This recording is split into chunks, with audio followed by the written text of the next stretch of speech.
মানুষে কুত্তা ফালে কুত্তারে ঘুষ কিনা খাওয়ায় বুঝছেন। কুত্তারে ঘুষ কিনা খাওয়ায় ভালো ভালো দামি দামি জিনিস খায়। আর আমরা কি যে পাতা লতা খাইয়া গরিব মানুষ পাতা লতা খাইয়া জীবন বাঁচাইতে হইব। আমরা তো মনে করেন না ওই কুত্তা হয়েছি না, আমরা মানুষ। মানুষের মনে করেন পাতা লতা খালি ভাতে লয় খালি কোনো রকম মইলি খায় নিতে পারে।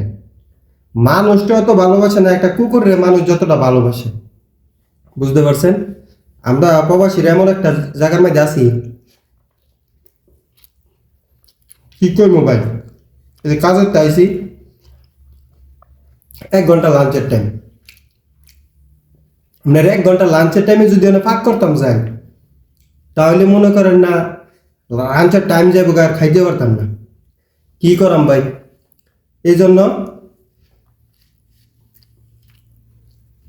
3 দিন আগে পুঁই শাক বাজিয়েছিল, ফ্রিজে রেখে রেখে 3 দিন ধরে খাইতেছি। আজ 4 দিন, 4 নম্বর দিন এটা খাই। এটার নামই প্রবাস। আমরা যে প্রবাসীরা মনে করেন না যে বিদেশে আয়া শান্তিতে থাকে, শান্তিতে খায় ভাই, অত শান্তি নাই প্রবাসে, অত শান্তি নাই। খাওয়ার সময় কথা কওয়া ভালো না, তারপরে এই কষ্টের কথাগুলা মাঝে মাঝে আপনাদের সাথে শেয়ার করতে হয়, কারণ আপনারা ভালোবাসেন আমাদেরকে। সেই ভালোবাসার সব কিছু শেয়ার করি আমি। কাজ বড় কথা না, প্রবাসের বাড়িতে কাজটা বড় কথা না, কাজ যত পরিশ্রমী করুন যায়, কিন্তু ঠিক মতনে যদি খাওন গোসল যদি না পাওয়া যায় ঠিক মতনে, তে আর মজা লাগে না।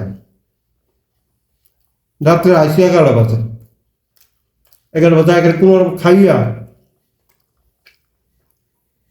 আবার এই যে আপনাকে ফেসবুকের লাগিয়া ভিডিও বানার লাগে, এডিট মিডিট কইরা বয়স তো ঠিক কইরা পরে ঘুমাইতে ঘুমাইতে রাইতে 2টা বাজে যায়।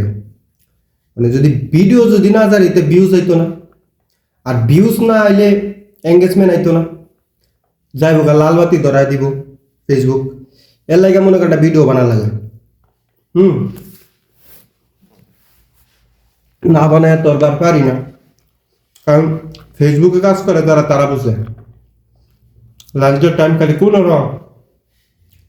জীবন বাঁচায় খালি মনে করেন না বইস শান্তি পাইতেছি না, আরাম পাইতেছি না, জীবনটা বাঁচায় খালি খালি খাইতেছি। এরকম ভাই কয়দিন খাওয়ান যায় খালি ডিম ভাজ্যা আর এই পাতা লতা এইটা এইটা। আজকে চিন্তা করছি ঘুষ পাক করা, আজকে ঘুষ পাক করা, গরুর ঘুষ পাক করে যে শান্তিতে রাত্রে খায় আমার যে চিন্তা ভাবনা করছি। কারণ আর ভাল লাগতেছে না পাতা লতা। আজকে বৃহস্পতিবারের দিন চিন্তা করছি আজ গরুর ঘুষ ভিজাইছি, কিসমিস কাটা আছে, আজ পাকটা করিলে গরুর ঘুষ পাক করে খাইলে হয়েছে।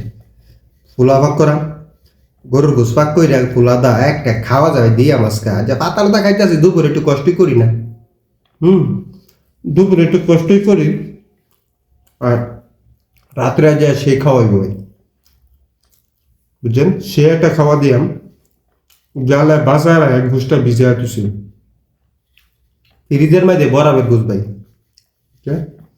আর সবার কেমন লাগতেছে, আর আমার কথা যদি ভাল লাগে একটু শেয়ার করে দিন, অন্য আরেকজনকে জানার সুযোগ করে দিন। প্রবাসীগর কষ্টের জীবনের কথাগুলো শোনো, আপনার তার সমস্যা নাই, একটু শেয়ার করে দিলে। আর ভালো লাগলে একটু জানাইবেন কমেন্ট করে। না এটাও আমার তো এদুর লাগে, এটাও তো এদুর লাগে আপনার করতে আইসো তো ভালো থাকুন যে। আর অন্য ভিডিও লে আয়াম, সমস্যা নাই, নিত্য নতুন ভিডিও আপনার করতে দিয়ে আমি চেষ্টা করাম। তো ভালো থাকেন সবাই, হ্যাঁ। আর খাওয়ার মাঝে তো আর কিছু কই থাকতাম না ভাই, আজ এই পর্যন্তই। ইনশাল্লাহ গরুর ঘুষ পাক কইরা মজার মজার পাক কইরা আবার আপনার ঘরটা আবার দেখে। তো ভালো দেখেন।